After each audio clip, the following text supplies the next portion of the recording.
सती, दक्ष यज्ञ और भगवान शिव की यह कथा न केवल भारतीय पुराणों में एक महत्वपूर्ण स्थान रखती है, बल्कि यह भक्ति, त्याग और शक्ति का प्रतीक भी है।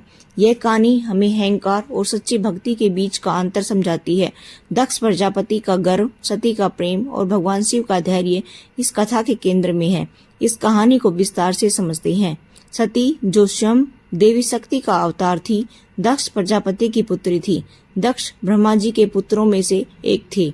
उन्होंने अपनी योग्यता पर बहुत गर्व था। सती का मन भगवान शिव में रम गया था। शिव, जो कि कैलाशवासी, योगी और वैराग्य के प्रतीक थे, सती के प्रेम को स्वीकार करते हैं। जब दक्ष ने अपनी पुत्री सती के भगवान शिव से विवाह को स्वीकार नहीं किया, तो उन्होंने उसे अपनी प्रतिष्ठा का अपमान माना।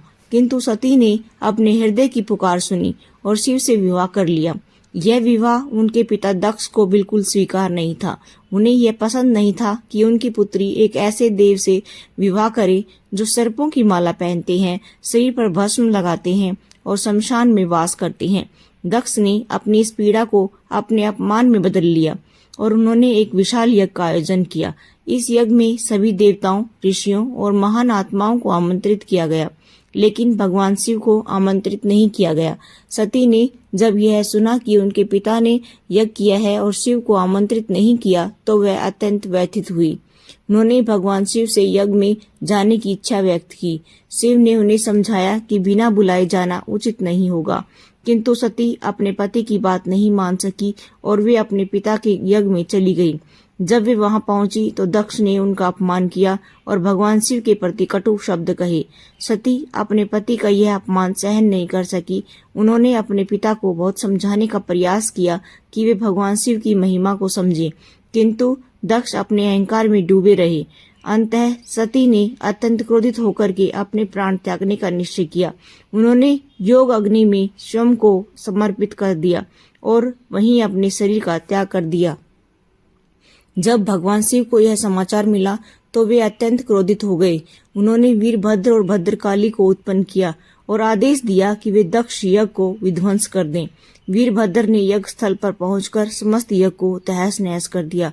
दक्ष का सिर काट दिया गया और सभी देवता भयभीत हो गए। इसके पश्चात भगवान शिव स्वयं वहां पहुंचे। वे अत्यंत शांत थे, किंतु उनकी करुणा जागी और उन्होंने दक्ष को पुनः जीवन दान दिया। हालांकि उनका सिर पुनः जोड़ने के लिए वह उपलब्ध नहीं था, इसलिए एक बकरे का सिर दक्ष को लगा दिया गया। यह देखकर समस्त देवताओं ने भगवान शिव की स्तुति की और उनसे क्षमा मांगी।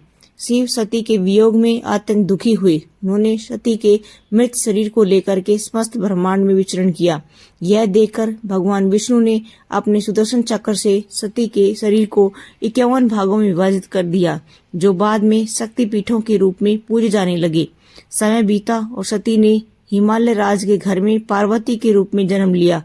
उन्होंने कठोर तपस्या करके भगवान शिव को पुनः प्राप्त किया और इस प्रकार यह कथा एक बार पुनः प्रेम और भक्ति के विषय में के रूप में यह कथा एक बार पुनः प्रेम और भक्ति के विजय के रूप में समाप्त हुई। यह कथा हमें सिखाती है कि अहंकार का कोई स्थान नहीं है और जो व्यक्ति अपने अहंकार में दूसरों का अपमान करता है, उसे अंततः उसके कर्मों का फल मिलता है। भगवान शिव त्याग, करुणा और धैर्य के प्रतीक हैं और उनकी भक्ति हमें अहंकार से मुक्त करती है। सती और शिव की यह कथा सनातन धर्म में प्रेम, भक्ति और शक्ति का सर्वोच्च उदाहरण है। अगर ऐसी वीडियो और चाहिए तो आप मेरे चैनल को सब्सक्राइब कर लीजिए, बेल आइकन को प्रेस कर दीजिए।